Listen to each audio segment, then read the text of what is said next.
എൻ്റെ നല്ല നമസ്കാരം. ഞാൻ കെൻസുബേർ. ഇന്ന് ഓഗസ്റ്റ് 9 മനുഷ്യരാശിയെ സംബന്ധിച്ച് ഈ മാസം വലിയ ദുഃഖത്തിന്റെ ഓർമ്മപ്പെടുത്തലാണ്.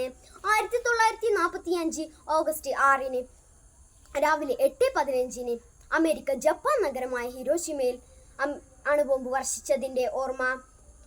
ഈ ആക്രമണവും കഴിഞ്ഞ് അമേരിക്ക വെറുതെ നിന്നില്ല. ആഗസ്റ്റ് 9 നാഗസാക്കിയിലും അണുബോംബ് വർഷിച്ചു. ഒരു ജനതയുടെ പ്രതീക്ഷകളും സ്വപ്നങ്ങളും ആ നിമിഷം കത്തിയെരിഞ്ഞു. 1,00,000-നടുത്ത് ആളുകൾ ആ നിമിഷം തന്നെ മരണത്തിന് കീഴടങ്ങി. എത്രയോ ലക്ഷം പേർ വിവിധ രോഗങ്ങൾ വന്ന് മരണപ്പെട്ടു. ഈ ദുരന്തത്തെ അതിജീവിച്ച് പിന്നീട് രക്താർബുദം ബാധിച്ച് മരണത്തിന് കീഴടങ്ങിയ സഡാക്ക സൊസാക്കി ഉണ്ടാക്കിയ പേപ്പർ കൊക്കുകൾ ലോക സമാധാനത്തിന്റെ പ്രതീകമായി കണക്കാക്കുന്നു. എന്താണ് യുദ്ധങ്ങൾ കൊണ്ട് നാം നേടിയത്? നഷ്ടങ്ങൾ മാത്രം.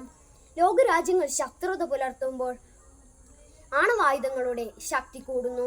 അത് ഹിരോഷിമയിലെയും നാഗസാക്കിയിലെയും പോലെ ആയിരിക്കില്ല. മനുഷ്യരാശിയുടെ നിലനിൽപ്പിന് തന്നെ അത് ഭീഷണിയാണ്. ആഗോളതലത്തിൽ ആണവായുധങ്ങൾ നിരോധിക്കണം. തുറന്ന മനസ്സോടെ രാജ്യങ്ങൾ പ്രശ്നങ്ങൾ പരിഹരിക്കണം. ജനങ്ങൾ ആഗ്രഹിക്കുന്നത് യുദ്ധങ്ങളല്ല, സമാധാനമാണ്. ചെറിയൊരു നാടെങ്കിലും കേരളത്തിന് ലോകരാജ്യങ്ങൾ മാതൃകയാക്കണം. കേരളത്തിന്റെ സ്നേഹവും ഐക്യവും പിന്തുടരണം. കേരളത്തിലെ ഒത്തൊരുമ ഈ അടുത്ത ദിവസങ്ങളിൽ നാം കണ്ടതാണ്. ലോകം സമാധാനം നിലനിർത്തും എന്ന പ്രതീക്ഷയിൽ ഞാൻ നിർത്തുന്നു. നന്ദി, നമസ്കാരം.